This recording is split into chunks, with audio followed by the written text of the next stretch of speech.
The Galvanized mods have been out for a spell now, which means their details are more properly understood. I'm happy to say they are quite a bit more generous than I feared in the pre-release video, making them easier to use and more effective. So, when should you actually use them? I'm the Engineer, let's solve a practical problem.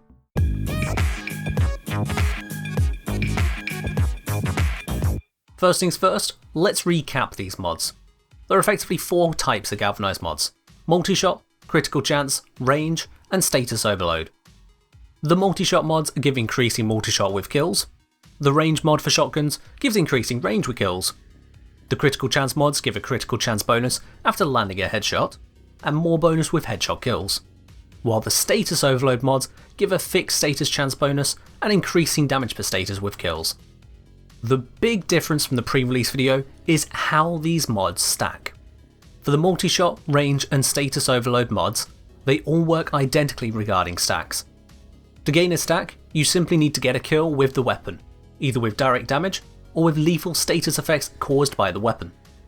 Every new proc will increase your stack bonus until you are maxed out, and each new proc will refresh the duration of the entire stack.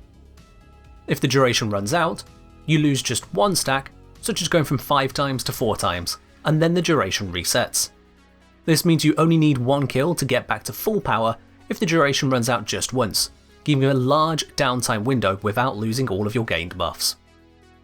For the Critical Chance mods, it's a bit different. They require a multitude of conditions for you to actually use them. You must get a headshot to activate the basic buff, and you must be aiming to use it. The stacks buffs only proc on a headshot kill, and this means direct damage only, not from status procs. So against the Grenadier for example, a high status high slash weapon would kill quite reliably, but the slash procs caused even on a headshot will not count to setting up your mod. Just like the other Galvanized mods, the Critical Chance mods will upgrade their stacks with refreshed durations on repeated headshot kills. However, when the duration runs out, you lose the entire buff all at once, both from the headshot buff and the headshot kill buff. These stacks do not go down one by one. This may be a bug, but at this time it's how the mods work and you should act accordingly. So we've got an overview of how these mods actually activate and deactivate, and the bonuses otherwise speak for themselves. So let's start looking at some use cases, starting with the simplest. For the Multishot mods, whether or not you should use them is very simple. Will you be getting kills with this gun? If the answer is yes, you should use the Galvanized mod. With all 3 of them, a single kill will increase your multishot above what it was with the original Multishot mod. This does come at a high endo cost and an extra point of capacity on a forward secondary weapon, but then these are high level mods, so it's to be expected. If you intend to kill with that weapon even just a few times a minute, the Galvanized Multishot mod is better to have. The next easiest to declare is the Shotgun Range mod. When you're using the shotgun to get kills, and if you have nothing crucial to put in the Excellent slot, then otherwise the next best mod to use is the Galvanized Acceleration mod. Range is simultaneously crucial and forgettable, as it's mostly a case of having enough range to be effective. In any case, being able to increase your shotgun's range to nearly double its base, compared to just 40% longer with the basic version of Fatal Acceleration, it's a pretty big deal. The downside is of course the modding capacity, going from 4 with the former on Fatal Acceleration to 6 with the former using Galvanized Acceleration. If that capacity is not available without compromising your build, try it out both ways and see which feels best for your playstyle, as there's no strict right answer at that stage. Next then, the Critical Chance mods, Galvanized Scope and Galvanized Crosshairs. They are absolutely better than their basic versions if and only if you are scoring headshot kills. As I mentioned earlier, headshot kills do not include kills by status effects derived from those headshots. The bonus these 2 mods bring in terms of Critical Chance is huge. Not only does it stack additively with the basic or primed critical mods for even more critical chance, they carry sizable stats in and of themselves, offering a maximum 320% critical chance bonus at full stack. The problem, as I mentioned earlier though, is that the stacks all expire at once. Again, this may be a bug, but even if it is, there's no telling how long it will be in the game, so check the comments if you're here quite some time after this video's release. If this does get changed or patched out, I'll put the note into the comments there. Given this situation, you absolutely must not leave more than 12 seconds between headshot kills, or you'll lose all of your bonus. And you must aim to even use the bonus. This narrows down the useful set of weapons quite dramatically. Weapons like the Rubico Prime, where you can get pinpoint headshots with ease, with high frequency and a low chance of accidentally hitting the target with a lethal status proc, are the most suitable for using galvanized critical mods. Weapons modded to kill with status, such as using hunter munitions, or weapons which cannot reliably go for the headshot, should simply steer clear of these. Now I've saved the most complicated for last, but don't worry, I've handled the complicated bit for you. I'm talking about the status overload mods, Galvanized Aptitude, Shot and Savvy. The status chance bonus they all give is useful and ties into the on-kill effect, but really, we all care mostly about the condition overload type effect. In deciding whether or not to use this mod category, there are two scenarios you need to consider. The first scenario is you're using a status primer. Just like with condition overload, these mods shine brightly if you use some means of spreading status with a different weapon or source before using the damage dealer. So whether that's using the Epitaph or the Cedo or Lavos' abilities, it doesn't matter. What matters is the number of different status types in effect. If you can proc a minimum of 2 different status effects, Galvanized Shot is better than Hornet Strike on pistols, while the shotgun and rifle mods lag just a little bit behind their competition. With 3 different status procs, all 3 status overload mods are the single best pure damage mod you can be using. So if you're using a status primer, which absolutely should be able to do 3 or more status procs, then the status overload mods must be equipped. The more involved answer is in the second scenario, where you're using the same weapon both to spread status and to deal damage.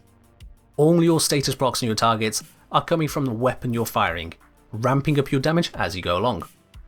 I know the first instinct for some people will be, well, if you can proc 3 status types then you're doing more damage no matter what, right? However, this is skipping a crucial detail. Before those status procs are applied, your initial shots will be dealing less damage. The average DPS up to any given point is lower than your current bonus. Take a very simplified scenario of a shotgun.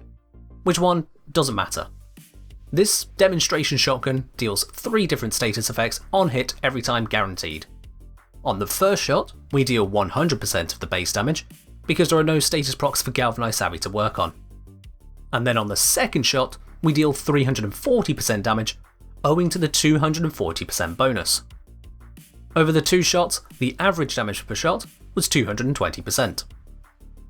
If instead we used primed point blank, the damage on the first shot is 265%, and the second shot is also 265%. The average between those is obviously 265%. This is much higher, despite the lower maximum bonus. This illustrates the first consideration then. How many shots do you currently need to kill your targets? If you are killing things in 1 or 2 shots already, there's not enough time to land the status procs and make use of them to justify the loss in damage in the earlier shots. Now, let's say you're against a target that doesn't die in just a couple shots currently. That's fine. The next thing to consider is the number of status procs you're actually applying. You see, it's all well and good having a 300% status chance or something equally ridiculous, but if your damage is all viral, you'll only be applying 1 status effect. With the exception of forced procs, all other status effects applied are weighted by the damage distribution of your weapon. So say if your damage is 60% viral, 35% impact, and 5% slash, then over half of all status procs you deal will be viral, and only 1 in 20 will be slash. Unless you're showering your enemy in a couple dozen status procs every time, this will only reliably be 2 different status effects, not 3. So this is where I've done the complicated bit for you. While every weapon is different, certain trends can be divined, and from those trends, some rules of thumb.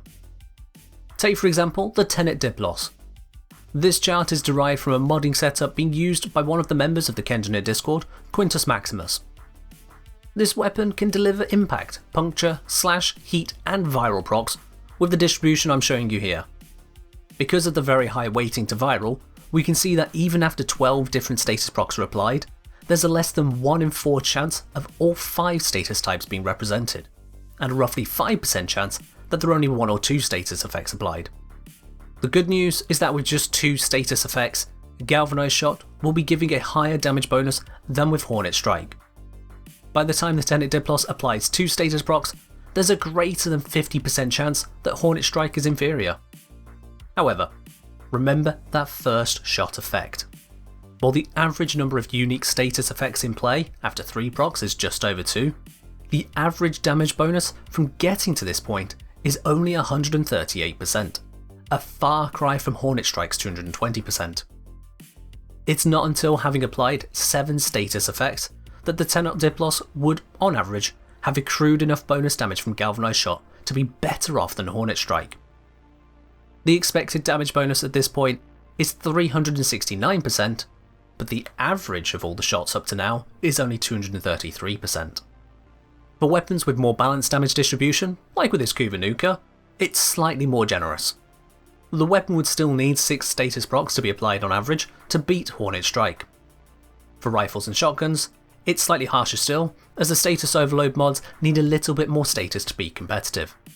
I promised you a rule of thumb, and from all of the weapons I've mapped out, I can give you one. Step 1. Check your weapon's damage distribution. If you have only 1 or 2 possible status types, then just stop right here. The status overload mod is of no use to you. If you have 3 or more possible status types, and at least 3 of those are each 10% or more of your total damage, then let's continue. Damage types under 10% don't proc status enough to matter normally, so when checking your damage types, leave out the very small ones. That said, don't forget forced procs, such as the forced impact on the Kuva Shaka, despite it having no impact on the explosion. The next step, get a feel for how many shots it takes you to kill a typical enemy at the level you are fighting with your build. Maybe you're usually one-shotting with a sniper or a rocket launcher, or maybe you're using 50 shots from a machine gun or a laser. Just get a rough number. Step 3. Check how many status procs you'll be delivering in that number of shots. You don't need to be recording your gameplay for this, it's just a simple bit of math. Take your maximum multi-shot, that is, assuming your galvanized multi-shot is at full power. Now multiply it by your status chance, including the bonus from Galvanized Status Overload mod. For example, if your status chance is 10% and your multi-shot is 4, these multiply together to give you 0.4. This is how many status procs you will be applying per shot. Status per kill then is just that number, the 0.4 in this example, multiplied by how many shots it takes to kill.